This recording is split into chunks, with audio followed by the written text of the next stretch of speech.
Hello friends, అందరికీ నమస్కారం. Welcome back to our channel. ప్రజాపాలనలో ఇందిరమ్మ ఇండ్లకు దరఖాస్తులు చేసుకొని, ఇంకా ఎవరైతే ఇందిరమ్మ ఇళ్లను పొందకుండా ఉన్నారో అటువంటి వాళ్ళందరికీ రెండవ విడత కింద కొత్తగా ఇందిరమ్మ ఇళ్లను పంపిణీ చేయబోతున్నట్లు ప్రభుత్వం గుడ్ న్యూస్ అయితే చెప్పడం జరిగింది. ఆల్రెడీ మొదటి విడత కింద ఒక నియోజకవర్గానికి 3,500 ఇండ్ల చొప్పున పంపిణీ అయితే చేసేసారనమాట. సో వాళ్ళు ఆల్రెడీ శాంక్షన్ ఫామ్స్ తీసుకొని ఇంటి నిర్మాణ పనులు కూడా స్టార్ట్ చేసుకుని ఉన్నారు.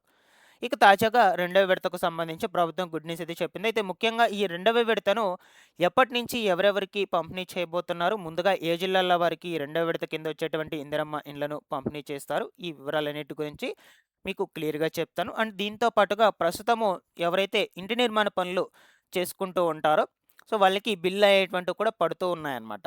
సో చాలా వరకు 2, 3 బిల్లులు కూడా పడ్డాయి. ఇల్లు కట్టుకునేసినటువంటి వాళ్ళకి సంబంధించి. అండ్ ఇప్పుడు ప్రస్తుతం మనకు కొంతమందికైతే ఇల్లనేటువంటి వాటిని రద్దు చేయబోతున్నారు. సో, అది ఎందుకు వీళ్ళకి ఇల్లనేటువంటివి రద్దు చేసేస్తున్నారు? బిల్లెందుకు రద్దు చేయబోతున్నారు? ఏ కారణం చేత రద్దు చేస్తున్నారు? ఎవరెవరికి రద్దు చేస్తున్నారు? ఈ వివరాల గురించి కూడా చెప్తాను. తప్పకుండా వీడియోనైతే ఎండ్ వరకు చూడండి. సో, మీకు చాలా యూజ్‌ఫుల్ అయితే అవుతుంది ఇన్ఫర్మేషన్ అనేది. అండ్ అలాగే మీ ఫ్యామిలీ, ఫ్రెండ్స్ అందరికీ కూడా ఈ ఇన్ఫర్మేషన్‌ని తప్పకుండా షేర్ చేయండి. ఫస్ట్ టైమ్ ఛానల్ చూసేటువంటి వాళ్ళందరూ కూడా ఛానల్‌ని సబ్స్క్రైబ్ చేసుకొని, పక్కనే ఉన్నటువంటి బెల్ ఐకాన్‌ని క్లిక్ చేసి ఆన్‌లో అయితే పెట్టుకోండి. ఒకసారి మీరు స్టేటస్ చెక్ చేసుకోండి. ఈ ఇందిరమ్మ ఇండ్లకు సంబంధించి నేను చెప్తాను ఎలా ఆన్‌లైన్‌లో చెక్ చేసుకోవాలో మీ మొబైల్ ఫోన్‌లోనే. ఓకేనా? చెక్ చేసుకున్నాక మీరు ఏ లిస్ట్‌లో ఉన్నారు అనే విషయం గురించి కూడా కామెంట్ సెక్షన్‌లో పెట్టినట్లయితే మీకు ఈ ఇందిరమ్మ ఇండ్లు కావచ్చు, డబుల్ బెడ్‌రూమ్ ఇల్లు, 2 బీహెచ్‌కే ఫ్లాట్స్ ఇవి 2 కూడా వస్తాయా? రావా? అనే విషయాల గురించి కూడా చెప్తాను. తప్పకుండా కామెంట్ సెక్షన్‌లో అయితే మెన్షన్ చేయండి. ఓకేనా?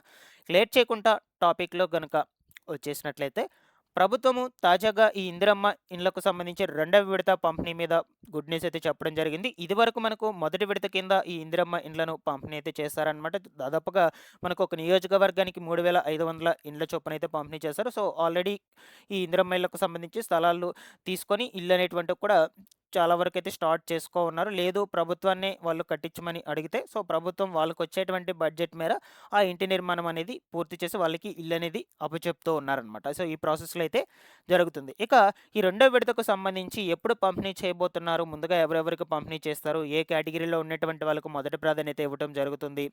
అండ్ ఎప్పటినుంచి పంపిణీ చేస్తారు? ఈ వివరాలన్నిటి గురించి క్లియర్‌గా డిస్కస్ చేసుకుందాం. ఇక్కడ మీరు స్క్రీన్ మీద గనుక చూసినట్లయితే ఏప్రిల్‌లో ఈ ఇందిరమ్మ ఇండ్లకు సంబంధించి మరో విడత అయితే పంపిణీ చేయబోతున్నట్లు సమాచారం అయితే రావడం జరిగింది. రాష్ట్రంలో ఏప్రిల్‌లో మరొక విడత ఇందిరమ్మ ఇండ్లు మంజూరు చేస్తామని రెవెన్యూ హౌసింగ్ శాఖ మంత్రి పొంగులేటి శ్రీనివాస్ రెడ్డి గారైతే తెలియచేయడం జరిగిందనమాట. ఓకేనా? సో, మనకు ఆయన నిన్నటి రోజు జిల్లా హుజూర్ నగర్‌లో ఇందిరమ్మ మోడల్ కాలనీ నిర్మాణ పనులకు సంబంధించి పరిశీలన చేశారు. ఈ సందర్భంలోనే ఆయన మాట్లాడుతూ ఈ రెండవ విడత ఇందిరమ్మ ఇండ్ల మీద గ్రీన్ సిగ్నల్ అయితే ఇవ్వటం జరిగింది. సో, మనకు ఏప్రిల్ నెలలో అయితే పంపిణీ అయితే చేయబోతున్నారు. రాష్ట్రంలో అర్హులైనటువంటి ప్రతి ఒక్క పేదవాడికి కూడా ఈ ఇల్లు అనేది అందిస్తామని చెప్పడం అయితే జరిగిందనమాట. ఓకేనా? సో, ఇప్పటి వరకు మనకు 3,500 ఇండ్ల చొప్పున దాదాపుగా 4,50,000 ఇండ్లనేటువంటి వాటిని నిర్మించి ఉన్నామని చెప్తూ ఉన్నారు. ఏటా 2 విడతలుగా ఇందిరమ్మ ఇండ్లను మంజూరు చేస్తామని పేర్కొనడం జరిగింది. అర్హులందరికీ కూడా ఈ ఇళ్ళనేటువంటివి ఇస్తున్నామని, లబ్ధిదారులకు ప్రతి సోమవారం కూడా బిల్లులు పెట్టుకో ఉన్నట్లయితే బిల్లుల కింద కూడా వాళ్ళకి రావాల్సినటువంటి నగదు మొత్తాన్ని కూడా బ్యాంక్ అకౌంట్‌లోకి జమ చేస్తూ ఉన్నామని, అదనంగా ఇండ్లు కేటాయించాలని గతంలో గృహజ్యోతి కింద కూడా మంజూరైనటువంటి ఇండ్లను కూడా పూర్తి చేయాలని, సో, ఈ విధంగా అధికారులందరూ కూడా కోరడం జరిగిందనమాట. మార్చి 31 నాటికి కాలనీ నిర్మాణం పూర్తి చేయాలని కూడా అధికారులైతే పలు ఆంక్షలైతే తీసుకురావడం అయితే జరిగిందనమాట. సో, ఆల్రెడీ మనకు ఈ గృహజ్యోతి కింద మంజూరైనటువంటి ఇంటి నిర్మాణ పనులు కూడా పూర్తి చేస్తామని చెప్తున్నారు. సో, ఈ పథకం కింద ఎవరైతే అప్లై చేసుకుంటారో రీసెంట్‌గా, సో, మేము అప్లై చేసుకున్నట్లయితే కామెంట్ సెక్షన్‌లో మెన్షన్ చేయండి ఖచ్చితంగా. ఓకేనా? సో, ఇక ఫైనల్‌గా వచ్చేసి మనకు ఈ ఇందిరమ్మ ఇండ్లకు సంబంధించి రెండవ విడతను ఏప్రిల్ నెలలో అయితే విడుదల చేయబోతున్నారు. సో, ఏప్రిల్ నెలలోనే మనకు దీంతో పాటుగా ఈ 2 బీహెచ్‌కే ఫ్లాట్స్ కూడా అదే టైంలో పంపిణీ చేసే ఛాన్స్ అయితే ఉండొచ్చు. ఇవి కూడా ఆల్‌మోస్ట్ ఆల్ ఒక 95% వరకైతే నిర్మాణ పనులు పూర్తి చేసున్నారు. ఈ డబుల్ బెడ్‌రూమ్ ఫ్లాట్స్‌కి సంబంధించి. అండ్ దాంతో పాటుగా గత ప్రభుత్వంలో కొంతవరకు వివిధ నిర్మాణ దశలు అయితే ఆగిపోయినాయి. ఈ డబుల్ బెడ్‌రూమ్ ఇల్లు అనేటువంటివి. వాటన్నిటిని అసంపూర్తంగా ఉన్నటువంటి వాటన్నిటిని కూడా పూర్తి చేసి, నాకు తెలిసి నా అభిప్రాయం ప్రకారం ఏప్రిల్ నెలలో నుంచే ఈ డబుల్ బెడ్‌రూమ్ ఇళ్లను కూడా అర్హులైనటువంటి వాళ్ళకు, అంటే ముఖ్యంగా L2 కేటగిరీలో ఉన్నటువంటి వాళ్ళకైతే పంపిణీ చేస్తారనమాట. సో, ఇప్పుడు ఏ కేటగిరీలో ఉన్నటువంటి వాళ్ళకు సంబంధించి ఈ ఇందిరమ్మ ఇండ్లకు సంబంధించి రెండో విడతలో పంపిణీ చేస్తారు. అలాగే మంజూరు పత్రాలనేటువంటివి ఇవ్వటం జరుగుతుంది. అంటే మెయిన్‌గా మనకు మొదటి ప్రాధాన్యత వచ్చేసి L1, L2 కేటగిరీ వాళ్ళకైతే ఇస్తారండి. సో, దాదాపుగా మనకు L2 కేటగిరీలోనే ఎక్కువ సంఖ్యలో అయితే అర్హులు ఉన్నారనమాట. సో, L2 కేటగిరీలో వాళ్ళకి పంపిణీ చేసిన తర్వాత నాకు తెలిసి L1 కేటగిరీ వాళ్ళకైతే నెక్స్ట్ ప్రాధాన్యత అయితే ఇవ్వటం జరుగుతుంది. L3 కేటగిరీ వాళ్ళకైతే ఇవ్వరండి. L3 కేటగిరీ అంటే వాళ్ళకి ఆల్రెడీ ఇంటి స్థలము కావచ్చు, ఇల్లు కావచ్చు. ఆల్రెడీ వాళ్ళు ఇల్లు కట్టుకొని ఉండుంటారు. ఇల్లు అనేది శాంక్షన్ అయ్యుంటుంది వాళ్ళ పేరు మీద. సో, ఈ విధంగా ఉన్నటువంటి వాళ్ళందరినీ కూడా L3 కేటగిరీ కిందకైతే తీసుకురావడం జరిగింది. L3 కేటగిరీలో ఉన్నటువంటి వాళ్ళెవరికీ కూడా రావన్నమాట.